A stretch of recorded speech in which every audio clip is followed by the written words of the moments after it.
Hello there and welcome to Math T UK. Today I'm going to quickly talk about the Boreal 21 saw. I've rated it quite a lot in the past and I've never actually shown you why I think it's a good piece of equipment. So today we're going to take an individual look at the Boreal 21. Welcome.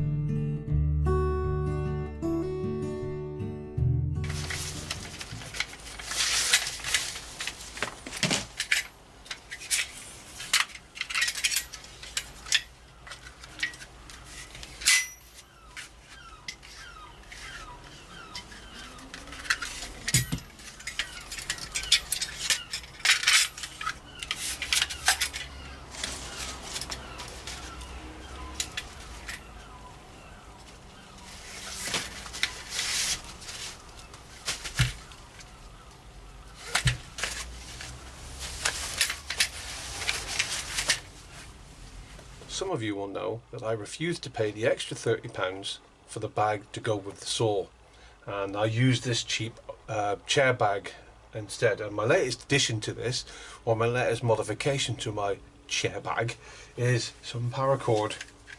And now when I finished cutting with the saw, I can quickly fold it away again and I can hoist this over my shoulder and I can just concentrate on carrying the timber and no fear of damaging the blade.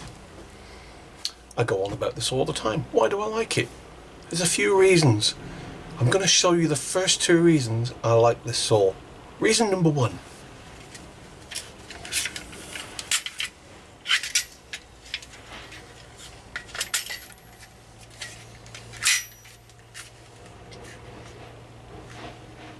Reason number two.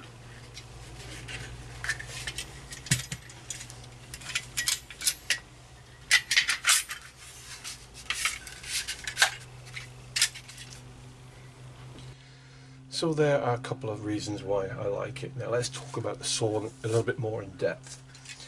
It's well made. It's manufactured to a high standard. It's very well thought out. But there are some weak points. I'm going to point out that clip there. Now when you're changing your blade, if you lose that, your saw is no good. And out in the woods, out in the forest, if you lose that pin, which is easily done, you start messing with it and it flies off, where's it gone? You're not going to find it. And that is a weak point to this. Secondly, although I don't always take my axe with me, it is not a replacement. It cannot replace this. It hasn't the durability and it hasn't the lifespan. I can sharpen this out in the hulu with a stone if necessary. I ain't sharpening that. So from a longevity point of view, this is a weak thing. It doesn't compare to that. Let's have a look at some blades and the differences between the blades out on the market for this particular type of saw. One of them is a game prep saw, so you can saw through bone and everything. And personally, that's not the sort of blade that I would buy.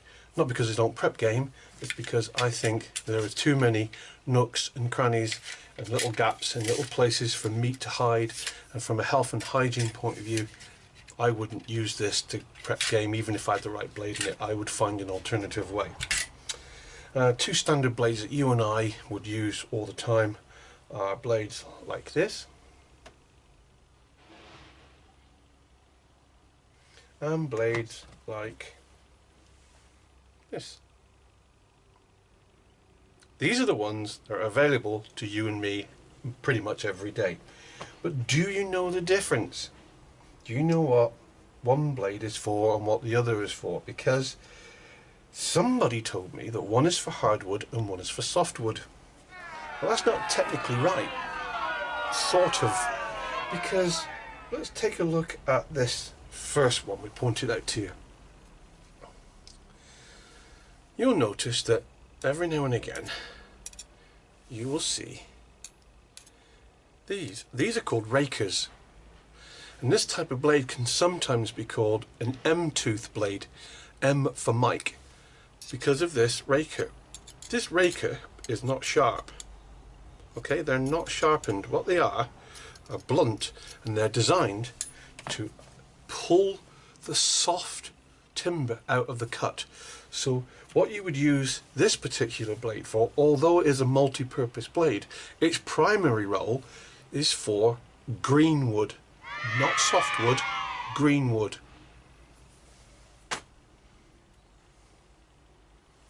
This blade doesn't have the rakers, and the reason it doesn't have those is because it is for dry, seasoned wood,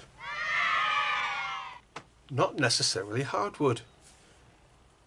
They both cut hardwood, they both cut softwood. That is better for one, and that is better for the other. Now, I didn't know that the other day. Somebody said hardwood, softwood blades, and so that's not strictly true. That's it. I'm going to show you one more time, because I do like it.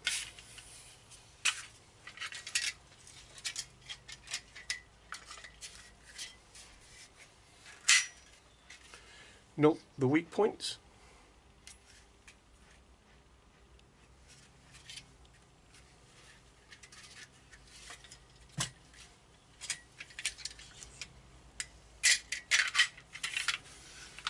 I'm not going to show you pictures of me cutting through timber, because to be honest with you, that's pretty irrelevant. There's thousands of videos out there for you to see. I just wanted you to have a little bit more in-depth look at how it operates, how it folds, and perhaps some of the weaknesses it has.